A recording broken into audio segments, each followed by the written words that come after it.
Nestled within a home in the south suburbs of Chicago lies a very special tribute. It stretches 20 feet long, 18 feet wide, and almost occupies an entire 2.5 car garage. It's propped up on a wooden frame and has some very unique features. But the story is about more than this massive display, since the veteran who spent 30 years perfecting it shared this accomplishment and more at South Suburban College.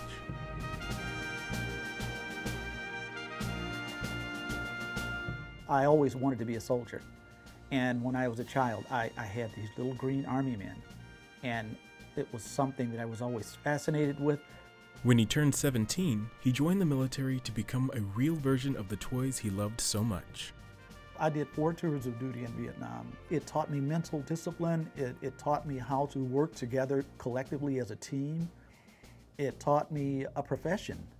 After getting out of the Navy, Jerome worked a few jobs in the private sector before becoming the assistant chief engineer for the city of Chicago. However, he never lost his love for the service. I used to have dreams about being back in the military, and they seem so real. And I told my wife, she says, if this is such an impacting thing on your life, maybe you should go back. And so I did. He joined the Army Reserves.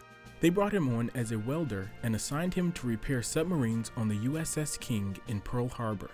Jerome was a busy guy professionally and a dedicated family man. My son was 2 years old approximately, and I bought some little green army men, and I said, well, maybe if I build a little table to put the army men on, then he can look at it and, and play with it. But then it kind of grew into, instead of being his toy, it grew into my toy. Jerome started constructing the Replica Battlefield in 1985. His display was created to replicate the invasion of Normandy. On June 6, 1944, more than 160,000 U.S. and Western Allied troops landed along the 50-mile stretch of the French coastline to fight Nazi Germany. This scene is where they actually got further inland. I haven't as of yet designated an exact spot where this replica is supposed to be, but it's in Normandy. Jerome researched the invasion of Normandy to get ideas for what the display should look like. He had to ensure the replica was historically accurate, so finding insignia from the correct time period was crucial. Many of the things that I did with this battlefield, you have to have a keen eye for detail. And some of those things I actually had to use magnifying glasses in order to do the real intricate work. Photos simply don't do justice to how large and detailed this replica is. Everyone that's seen the display firsthand has been blown away by it. It actually brought tears to my eyes. It represents a lot of people that lost their lives for freedom. Jerome was invited to speak at South Suburban College for a Veterans Day celebration. He enjoyed sharing his story with the campus community.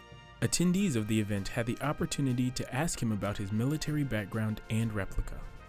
It helps me to show people that if you really want to do something, that you can do it.